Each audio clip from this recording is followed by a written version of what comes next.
నీళాతుంగస్తనగిరితటీ సుప్తముద్బోధ్య కృష్ణం పారార్థ్యం స్వం శృతిశతశిరసిద్ధమధ్యాపయంతి స్వోచ్ఛిష్టాయాం సృజనిగళితం యా బలాత్కృత్య భుంక్తే గోదా తస్యై నమ ఇదమిదం భూయ ఏవాస్తు భూయః. ప్రియ భగవద్బంధువులారా, ఈరోజు మన ధనుర్మాస వ్రతంలో 14వ రోజు మన ఆండాళ్ 9వ గోపబాలికని లేపుతోంది. ఈవేళ గోపిక చాలా గొప్ప గోపిక, మంచి మాటకారి. ఈవిడెంత మాటకారంటే హనుమంతుడంత గొప్ప మాటకారన్నమాట. మొదటిసారి హనుమంతుని చూసిన రామచంద్రుడు ఇలాంటి వాడు కనుక మంత్రి ఉన్నట్టయితే ఏ రాజు తన కార్యాన్ని సాధించుకోలేడు కనుక అంటూ హనుమంతుడిని ఆవేళే తనకి రావణాసుడి దగ్గరికి పంపడానికి వీలయ్యే రాయభారి ఇతడే అవ్వచ్చును అని నిర్ణయం చేసుకుంటూ మనకు అనిపిస్తుంది అన్నమాట. అంత గొప్ప మాట చమత్కారం కలిగినటువంటి మహనీయుడు అన్నమాట. అంటే ఎదట వాడిని తిట్టినప్పటికీ కూడా తిడుతున్నట్టు తెలియకుండా వాడికి ఇంకా విందాం ఇంకా విందాం అనిపించేట్టుగా మాటలాడ నేర్చినటువంటి హనుమ లాంటి మాటకారి కనుక ఈవిడ కనుక తమ ముందుండి తమ నడిపించినట్టయితే కృష్ణుడు ఇక ఎందుకు తమ వశం కాడు అనేటటువంటి ధీమా వాళ్ళందరిలో ఉంది. అందుకే ఈవేళ ఇందరూ వచ్చి ఆవిడింటి ముందర నిలబడి ఆవిడ్ని మంచి మేల్కొలుపుతున్నారన్నమాట అందంగాను ఈవేళ గోపబాలికని పాసురంలో. సాధారణంగా తెల్లవారడానికి కొన్ని గుర్తులు చెప్పడం మన వాళ్ళకందరికీ అలవాటు. ఈవేళ గోపిక కూడా అలాగే మన వాళ్ళు తెల్లవారింది అనడానికి కొన్ని గుర్తులు చెప్తున్నారన్నమాట. ఈవిడికి గొప్ప విశాలమైనటువంటి భవనం కూడా ఉంది. మన పూర్వపకాలంలో ఉండేటువంటి భవనాలు ఈవేళ చాలా విశాలమైన భవనాల్లాగా పెద్ద పెద్ద భవనాలు, వెనకాతల పెద్ద పెరటి తోట, అందులో ఒక దిగుడు బావి, అందులో చక్కటి నీళ్లు, ఆ దిగుడు బావి చుట్టూ రకరకాలైనటువంటి ఆసన విశేషాలు, వాటికి చుట్టూ దీపాలు, ఇవన్నీ ఉండేవన్నమాట. ఎందుకోసం అంటే కృష్ణుడు ఎప్పుడైనా ఎక్కడికైనా రావచ్చును, ఎవడి పెరట్లోనే తను దూరవచ్చును. అలా ఎక్కడికి కృష్ణుడు వచ్చినప్పటికైనా కూడా కూర్చోడానికి ఉండాలి కనుక అక్కడ చక్కటి ఆ లోపల దిగుడు బావికి ఇటు అటును కూర్చోవడానికి కొన్ని సన్నివేశాలను ఏర్పాటు చేసి పెట్టారన్నమాట. అలాంటి ఆ దిగుడు బావి లోపల వాళ్ళకి చక్కటి వైభవాన్ని తెలిపేటట్టుగా మంచి ఎర్ర కలువలు, నల్ల కలువలు ఇలాంటివన్నీ కూడా పెరిగి ఉన్నాయన్నమాట. మంచి సంపద.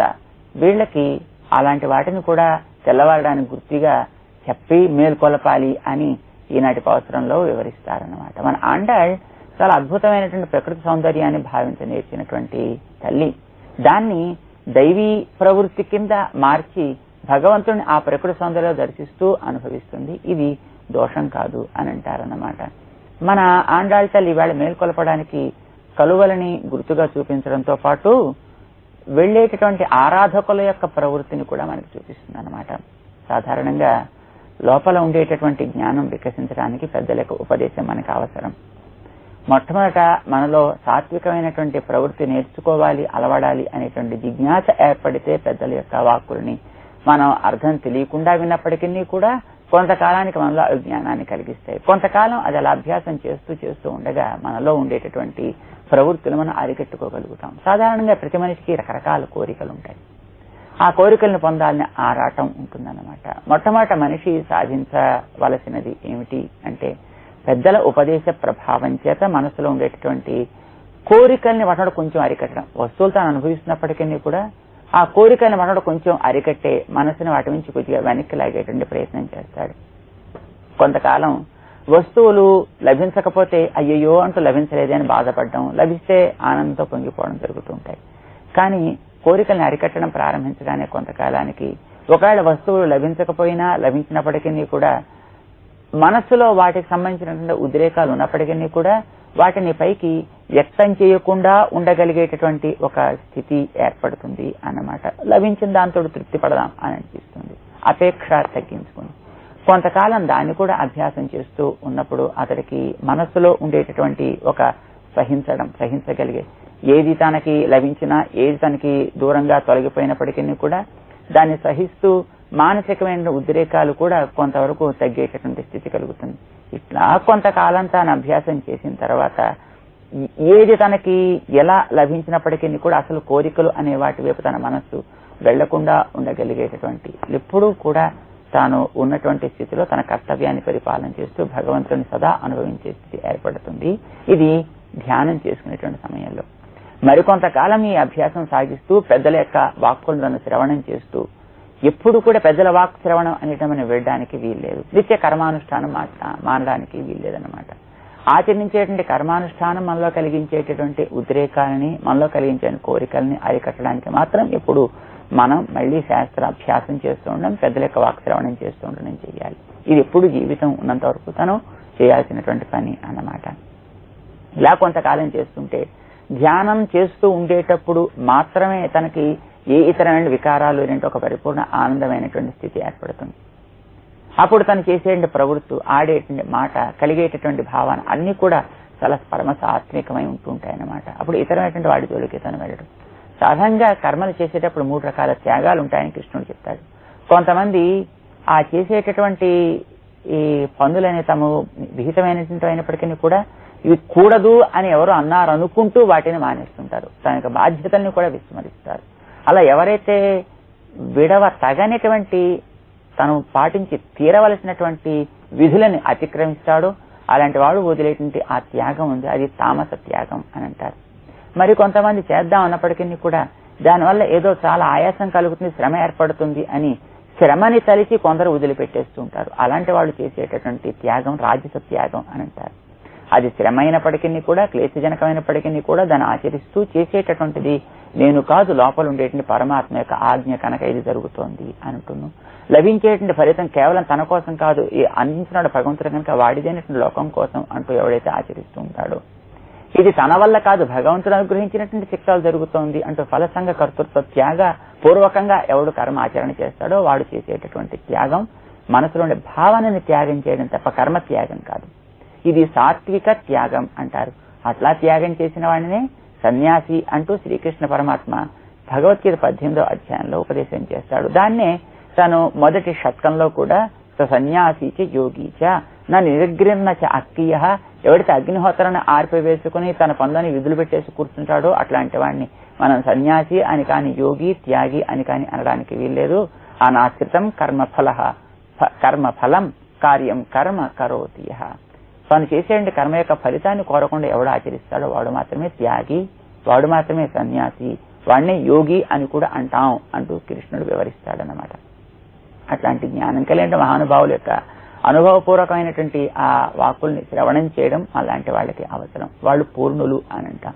వాళ్ళు చక్కటి సాత్వికమైనటువంటి స్వభావం కలిగిన వారు కనుక వారి సాత్వికమైన పలుకులే మళ్ళాంటి వారి యొక్క మనస్సుల యొక్క ద్వారములని అవి తెరవగలుగుతాయి, లోపల ఉండేటువంటి పరమాత్మని సాక్షాత్కరింప చేసుకోగలుగుతాయి.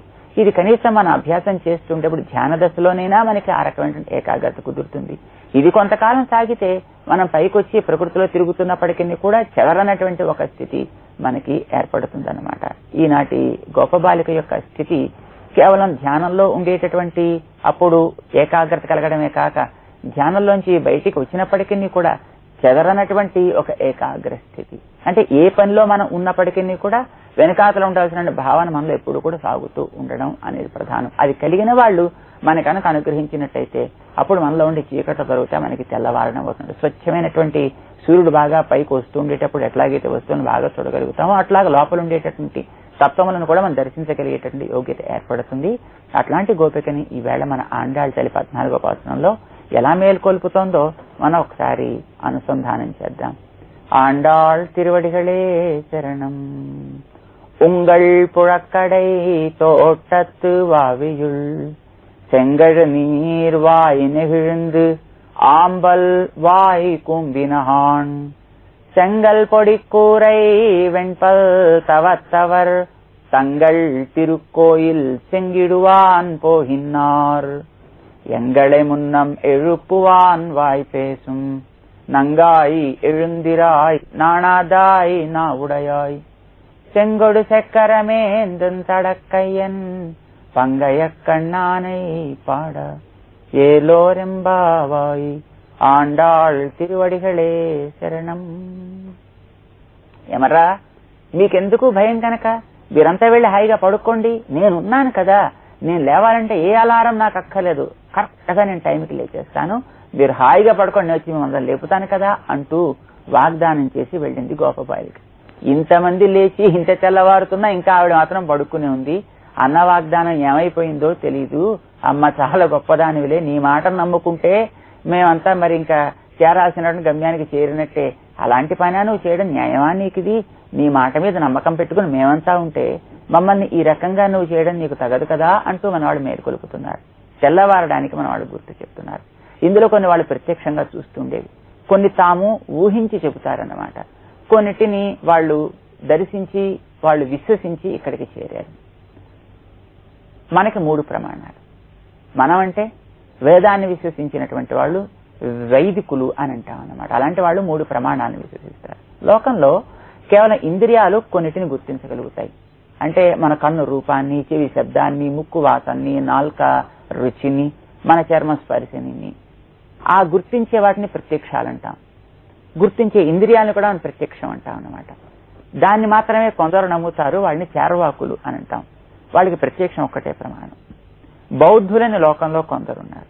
వాళ్ళు కేవలం ఏదో ఒక దాన్ని చూసి దానికి వెనకాతల ఉండే మరొక దానితో ఉండే సంబంధాన్ని బట్టి కొన్ని వస్తువులను వాళ్ళు గుర్తిస్తూ ఉంటారు. అది ఊహ అని అంటాం, దానికి అనుమానం అని అంటాం అన్నమాట. బౌద్ధులకి అనుమానం ఒక్కటే ప్రమాణం.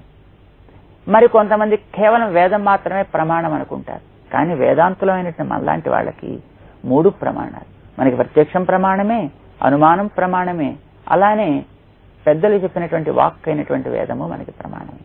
ఈ 3 ప్రమాణాలని విశ్వసిస్తున్నటువంటి వాళ్ళు కనుక మన వాళ్ళు ఆ 3టికి 3 గుర్తుని చెప్తున్నారు. ఈ వేడి దాంట్లో మొట్టమొదట తాము ఊహించి ఒకటి చెప్తున్నారు. అమ్మా తెల్లవారిందిలే అన్నారు. ఏమర్రా అప్పుడు ఎలా తెల్లవారింది అంటున్నారా? అందులోపల నుంచి ఉంగళ్ పుழக்கடை தோட்டத்து வாவியுள் செங்கழு நீர் வாய் நெகிழ்ந்து ఆంబల్ వాయుకుంభినహాన్. అమ్మా అప్పుడే లేవద్దా? ఏమిటంటే కారణం, సాధారణంగా ఎర్ర కలువలు సూర్యస్పర్శ చేత వికసిస్తాయిట, నల్ల కలువలు చంద్రస్పర్శ చేత వికసిస్తాయిట. చంద్రుడు అస్తమించగా నల్ల కలువలు ముకుళించుకుంటాయి, సూర్యుడు ఉదయించగానే ఎర్ర కలువలు ముకుళించుకుంటాయి. ఈవిడ యొక్క పెరట్లో ఉండే దిగుడు బావిలో అవి 2 ఉన్నాయి కనుక అమ్మా ఇదిగో నల్ల కలువలు ముకుళిస్తున్నాయి, ఎర్ర కలువలు వికసిస్తున్నాయి అన్నారు. ఊరుకొండర్రా, మీకు ఉండేటటువంటి అజ్ఞానం చాలా గొప్పది. అసలు ఎర్ర కలువలు లేవు, నల్ల కలువలు లేవు. మీ అందరికీ నా ఇంటి దగ్గరికి వచ్చాను అనగానే ఓ గొప్ప ఆనందం కలిగింది. మీ ముఖాలన్నీ కూడా అద్భుతంగా వికసించాయి. నా ఇంటికి చేరాను అనగానే వెంటనే మీ ముఖాలన్నీ కూడా ఎర్ర కలువల్లాగా వికసించినట్టు అయిపోతే ఎర్ర కలువలు వికసించాయని అనుకున్నారు. జ్ఞానం సరైనది కాదది. అలానే మా ఇంటి దగ్గరికి రాగానే మరి నేను ఇంకా లేవలేదు కదా, తెల్లవారలేదు కదా, అందుకే నేను పడుకుని ఉన్నాను. అయితే నన్ను మీతో పాటు చేరలేదు అని చూడగానే మీకందరూ కొంచెం కినుక కలిగింది, నా మీద కోపం వచ్చింది. దాంతో మీ నేత్రాలని కొంచెం ముకుళించుకున్నాయి. నల్ల కలువలు అంటే అందమైన నేత్రాలు కదా మీవందరూ విని, అవి ముకుళించుకొని ఒకళ్ళకొకళ్ళకి నల్ల కలువలు మూసుకున్నాయి అని అనిపించిందర్రా. ఇది ఎలా ఉంటుందంటే పెద్దల యొక్క సన్నిధానంలో మనం ఉండేటప్పుడు నిజానికి వాళ్ళు చెప్పే మాటలు వింటుంటే మనకు కూడా గొప్ప జ్ఞానం కలిగిపోయినట్టు, వైరాగ్యం కలిగిపోయినట్టు, ఇతర విషయాల మీద రుచులు లేనట్టు, దేవుడి మీద గొప్ప రుచి కలిగినట్టు మనకు అనిపిస్తూ ఉంటుంది. దానికి అది అనిపించడం కాదు, దాన్ని ఏమంటారు, దాన్ని పురాణ వైరాగ్యం అంటూ ఉంటారు. ఏదో ప్రసూతి వైరాగ్యం, శ్మశాన వైరాగ్యం లాగా తాత్కాలికంగా అది కూడా ఒక వైరాగ్యం కలుగుతుంది. కానీ వారి సన్నిధిలో ఉన్నంత వరకు పైకి రాగానే మళ్ళీ మన ప్రవృత్తులు మామూలుగానే ఉంటుంటాయన్నమాట. అలాగే మీకు కూడా నా దగ్గరికి రాగానే ఒకసారి ఆనందంతో వికసించిన ముఖాలు ఎర్ర కలువలని, నేను రాలేదనేటువంటి కోపం మీ కళ్ళు ముక్కుకోవడం చేత నల్ల కలువలు ముక్కుడించుకున్నట్టు అనిపించింది. నిజంగా తెల్లవారడం కాదు. పెద్దల సన్నిధానంలో విన్న మాటల వల్ల అప్పుడు కలిగినటువంటి జ్ఞానం అది నిజమైన జ్ఞానం పూర్తిగా అయిపోదు. అది మెల్లమెల్లగా మనసులో స్థిరపడాలన్నమాట. అది ఇంకా తొణికిసలాడుతూనే ఉంటుంది. అది స్థిరపడాలి అనంటే దానికి మరింత మరింత కొంచెం శ్రమ, మనం దాని అభ్యాసం చాలా బాగా చేయాల్సి ఉంటుందన్నమాట. తెల్లవారడం కాదని చెప్పింది. అమ్మా దీన్ని నువ్వు కాదంటున్నావు. కాదు, పుழக்கடை தோட்டத்து வாவியுள் செங்கழு நீர் வாய் நெகிழ்ந்து ఆంబల్ వాయుకుంభినహాన్. ఎర్ర కలువలు నల్ల కలువలు కేవలం అంతటా వికసించామా, నిజంగా మేము చెబుతున్నాము అన్నారు మన వాళ్ళు. ఎక్కడ చూశారర్రా? అక్కడ మేము ఆ బావిలో చూసాం.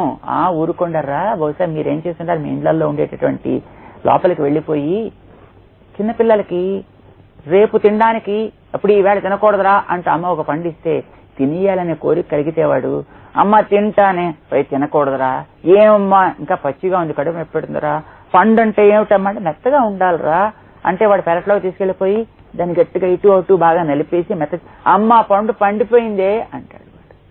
కోరిక చేత దాన్ని బాగా కొట్టేసి మెత్తబడిపోయిందని చెప్పినట్టుగా మీకు కూడా నేను త్వరగా లేచిపోవాలంటే ఆ వికసించిపోయి తెల్లవారిపోతున్నాను అనుకుని వాటిని గబ్బగా ఉడిపేసి తెరుచుకున్న వాటిని మూసేసి ఉంటారు. అంచేత తెల్లవారడానికి గుర్తు కాదరా అంది ఆవిడ. కాదమ్మా, తోటత్తు వీళ్ళు మా ఇంట్లో అంటలేదు, బయట ఉండే తోటల్లో అన్ని చోట్ల కూడా అలా మీరేదో తోటమాలితోటే మేనేజ్ చేసి ఉంటారు. కాదు కాదు, పుഴక్కడై తోటత్తు గొప్ప ఫ్రేమ్ ఉండేటువంటి లోపలకు కూడా రానటువంటి వాటిల్లో కూడా జరిగింది ఇట్లాగే. అది కూడా మీరు ఆ తోటమాలిని గట్టిగా వాడితో కూడా చెప్పి గట్టిగా మేనేజ్ చేసి. కాదమ్మా, ఉంగళ్ పుഴక్కడై తోటత్తు మీ ఇంట్లో మీ పెరట్లో మీ దిగుడు బావిలో కూడా అట్లాగే జరిగింది. వీళ్ళకెలా తెలిసింది చూసారా? అంటే ప్రకృతిలో ఒక గొప్ప గుణం ఉంది. ఒక పుష్పం వికసిస్తే అన్ని చోట్ల ఆ పుష్పాలు వికసిస్తాయి, ఒక పుష్పం మూసుకుంటే అన్ని చోట్ల ఆ పుష్పాలు మూసుకుంటాయి. ఇది సహజము. అంచేత మేము మా ఇంట్లోనూ బయట చోట అన్ని చోట్ల అది కానీ చూసాం కనుక మీ ఇంట్లో కూడా తప్పకుండా అది అట్లాగే ఎర్ర కలువలు తెరుచుకుని నల్ల కలువలు ముకుళించుకునే ఉంటాయి. ఇది సిద్ధం. అనుమానం ప్రమాణాన్ని ప్రధానంగా పెట్టుకుని చెప్తున్నారు అన్నమాట. అయితే మన ఆ గోప బాలిక లేవలేదు. అయితే వీళ్ళకి రహస్యంగా కొంచెం ఎత్తి పొడుస్తున్నట్టుగా మీ దిగుడు మీ పెరట్లో ఉండే దిగుడు బావిలో అంటున్నారంటే వీళ్ళు కొంచెం వచ్చిన రహస్యం చెప్తున్నారన్నమాట. అదేమిటి? ఆవిడ ఇంటి లోపల బహుశా శ్రీకృష్ణుడు చేరి ఉంటాడు. శ్రీకృష్ణుడిని ఆ దిగుడు బావి దగ్గర తీసుకువెళ్లి ఉంటుంది ఈవిడ. లేదా ఈవిడ దిగుడు బావి దగ్గర కృష్ణ వస్తాడని ఎదురు చూస్తుంటే వెనక నుంచి బహుశా శ్రీకృష్ణుడు వచ్చి ఒకసారి ఆవిడ కళ్ళు ఇలా మూసి పైనుంచి ఇట్లా చూసి ఉంటాడు. ఆ చూసేటువంటి శ్రీకృష్ణుడి నేత్రాలు ఎర్ర కలువలాగా వికసించినవని ఈవిడ కళ్ళని మూసాడు కనుక నల్ల కలువలు ముకుళించుకున్నాయి. మీ ఇంట్లో కృష్ణుడు వచ్చాడు, మీ కృష్ణుడు నీ దగ్గర ఉన్నాడు, మాతో పాటు కలిసి కృష్ణుని చూడవలసి ఉంటుండగా నువ్వు అలా ఏకాంతంగా చూస్తున్నావు అన్నట్టుగా కొంచెం ఆవిడ దెప్పి పొడుస్తున్నట్టుగా మన వాళ్ళు గట్టిగా ఆక్షేపించారు. అరే రే, కృష్ణుడు మా దగ్గర లేడరా, ఈ తెల్లవారడం కాదన్నట్టుగా లోపల ఆవిడ పడుకున్నదన్నమాట. ఇంకొకరు ఏమనే చెప్పండి అన్నట్టుగా. అంటే పెద్దల సన్నిధానంలో మన వారి మాటలు వినడం వల్ల లోపల ఒక జ్ఞానం కలిగినప్పటికీ కూడా అది తెల్లవారడానికి లోపల ఉంటే సత్వజ్ఞానం వికసించడానికి అది కారణం కానే కాదు. కొంతకాలం మరి ఇంకా చేయవలసిన సాధన ఉంటుంది. అని ఇంకా మరికొన్ని కూడా అవసరం ఉంటాయి. అవి ఏమిటో మన ఆండాళ్ తల్లి వివరిస్తోంది.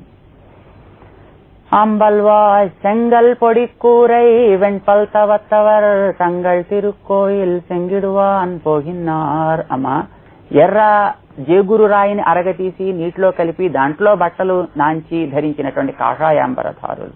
వెణ్పల్ తవత్తవర్, తెల్లటి పలువరుసలు స్వచ్ఛమైనటువంటి పలువరుసలు కలిగినటువంటి తవత్తవర్ తపస్యాలైనటువంటి మహానుభావులంతా కూడా తంగళ్ తిరుక్కోయిల్ తమ యొక్క ఆరాధన మందిరములలో తంగళ్ తిరుక్కోయిల్ సెంగిడువాన్ పోగిన తాళపు చెవులను వేసి ఆలయాలు తెరిచి ఆరాధన చేసుకోవడం కోసం వాళ్ళంతా కూడా వెడుతున్నారమ్మా. ఇది తమ ప్రత్యక్షంగా చూస్తున్నారు. వాళ్ళెవరు అంటే ఒకటి కాషాయాంబరధారులు, రెండు చక్కటి స్వచ్ఛమైన పలువరుసలు కలిగిన వాళ్ళు. ఈ పలువరుసలు కలిగిన వాళ్ళు అంటే ఆహార శుద్ధి కలిగిన వాళ్ళు అని అర్థం. అంటే నోటికి పండ్లకి తెల్లదనం అని అంటే కేవలం బాగా వాటిని బ్రష్ చేసుకోవడం వల్ల కలిగేది కాదు. రెండిటి వల్ల నోటికి శుద్ధి ఏర్పడుతుంది. ఒకటి తినే ఆహారం అది సాత్వికమైతే, అది జాతి ఆశ్చర్య నిమిత్తములనే దోషములు లేని ఆహారం అయినట్టయితే అది నోటికి శుద్ధి.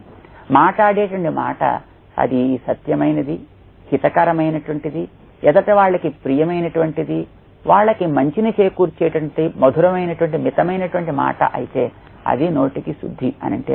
అట్లాంటి వాక్శుద్ధి కలిగినటువంటి మహానుభావులకి ఇతర విషయముల వైరాగ్యం ఉంటే కానీ అది ఏర్పడదు. ఇతర విషయముల మీద రాగం కలిగిన మనస్సే ఒక రాయి లాంటిది. దాన్ని అరగదీసి భగవత్ ప్రేమని వారిలో ఏర్పరిస్తే దాన్ని ధరించడం అని అంటే మన శరీరాన్ని ఒక వస్త్రంతో శ్రీకృష్ణుడు భగవద్గీతలో పోలుస్తాడు. దీనికి ఏర్పడాలి ఆ రకమైనటువంటి ఒక ఇతర విషయ విరాగపూర్వకమైనటువంటి భగవద్ విషయకమైనటువంటి రాగము. అదే కాషాయాంబర వస్త్రధారణ. అప్పుడు భగవత్ సేవ చేయడానికి వాడు ఇప్పుడు ఉద్యుక్తుడవుతాడన్నమాట. అంటే సాత్వికమైనటువంటి ఆహారము వాక్శుద్ధి కలిగి తద్వారా ఇతర విషయ విరాగపూర్వకమైనటువంటి భగవద్ రాగము కలిగినటువంటి దేహములతోటి భగవత్ సేవ చేయడానికి వాళ్ళు తమ యొక్క ఆలయాలంటే తమ యొక్క ఆరాధనా మందిరములు, వారు భగవంతుణ్ణి తమ యొక్క ఆశ్రితులైనటువంటి శిష్యుల హృదయాల్లో ఎప్పుడూ కూడా ప్రకాశింపజేయడానికి ప్రతిష్ఠ చేయడానికి వారు హృదయ ద్వారాలు తమ యొక్క శిష్యుల్లో ఉండే కామక్రోధాది తలుపుల్ని తెరిచి లోపల భగవంతుని ప్రతిష్ఠ చేస్తూ ఉంటారు. అలాగే వారంతా కూడా లోకాన్ని ఉజ్జీవింపజేసే ప్రవృత్తిలో ఉన్నారు సుమా. వాళ్ళంతా కూడా అమ్మ తెల్లవారడానికి గుర్తు కాదా విడుతుంటే కనుక లెమ్మని మన వాళ్ళు అడిగారు అనమాట. సెంగిడువా అన్పోగినార్, పైగా మేము నమ్ముకున్నాం, ఎంగళే మున్నం ఎరుపువాను వాయిపేసింది. నువ్వు మనందరినీ మొట్టమొదటే లేపుతానని మాట ఇచ్చావే, నీ వాడినటువంటి వాట నీవే అతిక్రమించదగున వాయుపేశం. నీ మాట మాకు వేదవాక్కు, నీ రూపం మాకందరికి కూడా మాకు కావలసినటువంటి సత్తని ప్రసాదించేది కనుక మమ్మల్ని అందరినీ కూడా అనుగ్రహించు. వాయుపేశం నంగాయి, ఏమమ్మా గొప్ప పూర్ణురాలివిలే, ఏమిటి మాకు అందించకుండా అనుభవించడం నీకు పూర్ణతేనా? పిల్లలకి పెట్టకుండా ఆకలితో మాడుతుంటే తినేటువంటి తల్లి పూర్ణ అని అంటావా? మా అమ్మేమంతా కూడా శ్రీకృష్ణ అనుభవంతో ఇలాగ కృషించిపోతుంటే లేక నువ్వు అలా అనుభవిస్తూ ఉండడం తగునా నీకు, అదేం పూర్ణ అని ఆక్షేపిస్తున్నట్టుగా నీ లోపల ఉండే శ్రీకృష్ణ దివ్య అనుభవంతో పూర్ణ అయినటువంటి నువ్వు మమ్మల్ని అనుగ్రహించాలి. నంగాయ్ ఎழிందిరాయ్, నువ్వు మేలుకుంటే మాకు అన్ని రకాల దోషాలు తొలగినట్టే. నానాదాయి నా ఉడయాయి, నీకు బొత్తిగా సిగ్గు లేదే అంటున్నారు కొంచెం ఆక్షేపిస్తూ రాలేదనే కోపం చేత. కాక లోపల ఉండేటువంటి ఆ గొప్ప జ్ఞాని కనుక జ్ఞానులకు ఎప్పుడు కూడా తమ లోపల కలిగినటువంటి భగవద్ విషయాన్ని ఆవిష్కరించడంలో ఎప్పుడు వారు సిగ్గుపడరు. మొదట వారు నిండి ఉంటారు, పైన కుండ నిండినట్టుగా దాన్ని లోకానికి ఆవిష్కరించడంలో ఏ రకమైనటువంటి బెరుకు కానీ ఉహమాటం కానీ లేకుండా స్పష్టంగా అందిస్తారన్నమాట. లోకంలో చేసేటటువంటి దోషాలని శాసించడంలో వారిని సన్మార్గంలో వెళ్ళేటప్పుడు కూడా వారు వెనకకి సిగ్గుపడనే పడరు. తెలివైనటువంటి జ్ఞానం కలిగిన మహానుభావులు అట్లాంటి దానులు. నా ఉడయా, ఈ గొప్ప వాక్ ప్రభావం కలిగిన దానివి కనుక ఏ విధంగానే కృష్ణుడికి ఒకవేళ మా మీద అప్రీతి కలిగినా తగ్గించి, మాలో లోపాలుంటే సవరించి మమ్మల్ని కృష్ణాభిముఖుల్ని కృష్ణ అనుగ్రహించి చేయగలిగిన దానివి అని మేము నీ సన్నిధానానికి చేరాం. చెంగొడు చక్కరమేందు తడక్కయ్యన్ పంగయ్యక్కన్నానై పాడ, ఏం చేయాలర్రా నేను వచ్చి అడిగిందాన్ని. అమ్మా, శంఖ చక్రములను ధరించినటువంటి విశాలమైనటువంటి పంకజ నేత్రుడైనటువంటి స్వామి యొక్క దివ్య నామాన్ని కదా మనం అంతా అనుసంధానం చేయాలి. అలాంటి లోకుల్ని ఆశ్రయించిన వాళ్ళని అనుగ్రహించి విశాలమైనటువంటి శ్రీహస్తములు, శంఖచక్ర ధారణ చేతే విశాలమైనటువంటి హస్తములు కలిగిన వాడు కదా స్వామి. ఆయన్ని పాడటానికి మనం అంతా లేచి రావాలి. పాడే సమయం ఇది, లేచిరా అంటూ ఈనాటి 9వ గోపబాలికని మన ఆండాళ్ళ తల్లి లేపిందన్నమాట. ఇక ఒక్క గోపబాలిక మాత్రం మిగిలింది. రేపు ఆమెను లేపుతూ మన వాళ్ళంతా కూడా ముందుకు సాగుతారు.